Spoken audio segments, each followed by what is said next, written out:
Já identificaram o militar golpista José Eduardo Natália de Paula Ferreira.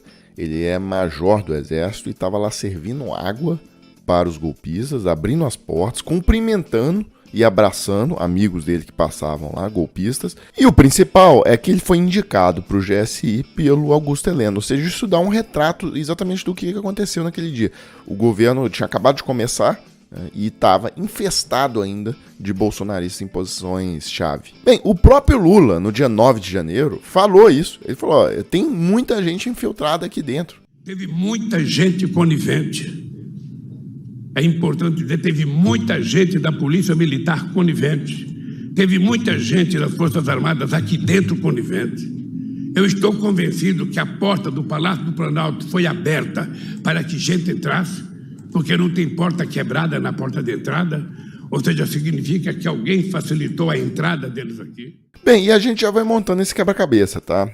O repórter Leandro Demore, navegando pelas redes do repórter da CNN Leandro Magalhães, que publicou o vídeo do Gonçalves Dias, há uma óbvia ligação com o Bolsonaro. Fui investigar e descobri, ele foi assessor de imprensa da liderança do PP do Rio de Janeiro, onde o Bolsonaro era deputado, né?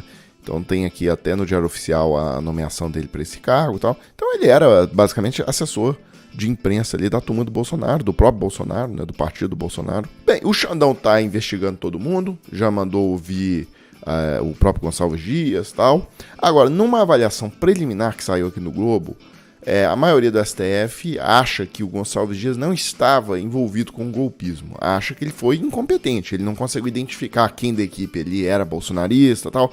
Agora, ele próprio não era golpista. Bem, o coronel Marcelo Pimentel, que foi uma das vozes mais ressonantes aí quando teve aquele acampamento golpista e tal, ele comentava muito sobre isso, e ele voltou aqui à ativa dizendo o seguinte: o Partido Militar e, pasme, alguns de seus aliados no governo atual parecem estar querendo fritar o general Dias, o mais claro amigo de Lula entre os generais.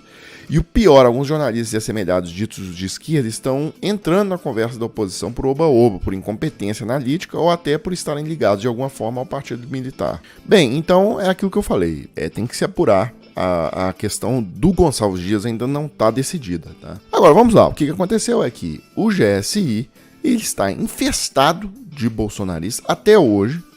Esses bolsonaristas controlaram ali a questão das câmeras, tá? Guardaram a informação para eles.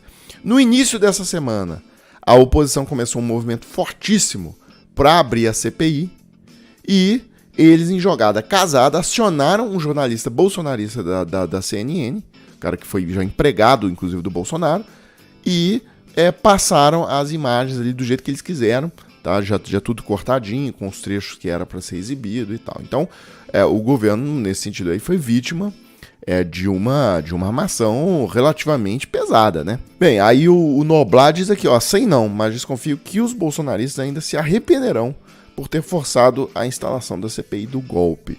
Olha, não é impossível esse cenário que o Noblar está falando, tá? Porque quem tentou dar o golpe, quem está envolvido com isso, são eles. Então, se o governo conseguir formar uma maioria na CPI, essa que vai ser a batalha, né? Quem que vai dominar a CPI?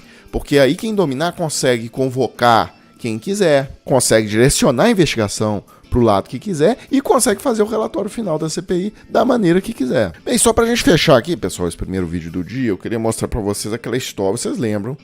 Eu mostrei outro dia, o Estadão trouxe que o judiciário autorizou o pagamento de penduricalho de R$1 bilhão a juízes federais.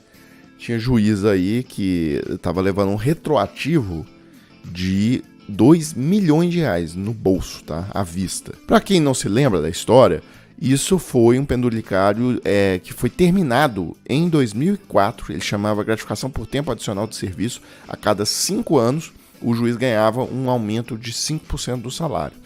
Bem, agora, monocraticamente, o Luiz Felipe Salomão, do STJ, tinha falado que era para voltar com esse benefício e gerando aí esse gasto todo para o governo. Bem, foi aberto um processo no Tribunal de Contas da União pelo procurador Lucas Rocha Furtado, e ele pedia a suspensão desses pagamentos. E olha que coisa curiosa, o procurador do TCU, o Lucas Rocha Furtado, ele pediu para o plenário do TCU suspender esses pagamentos.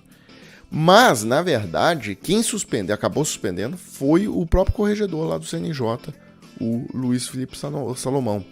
Ele mesmo que tinha autorizado anteriormente o pagamento. Ou seja, claramente ele ficou constrangido por essa dupla ação, né, da imprensa vazar esse assunto e, por outro lado, também os auditores do TCU, o procurador do TCU ter pedido a suspensão desse pagamento imoral. Então ele ficou intimidado e acabou fazendo essa suspensão. Agora, a vitória não é definitiva porque isso é uma suspensão, eles não extinguiram o mérito da questão, tá? Então a gente só vai poder cantar a vitória definitivamente quando o mérito da questão for extinto. Pessoal, é isso. Então eu fecho esse vídeo agora, colocar aí na tela a chave Pix do Desmascarando. Se vocês gostam do trabalho, quiserem contribuir com alguma coisa, tá aí. A gente volta mais tarde com mais um vídeo pra página.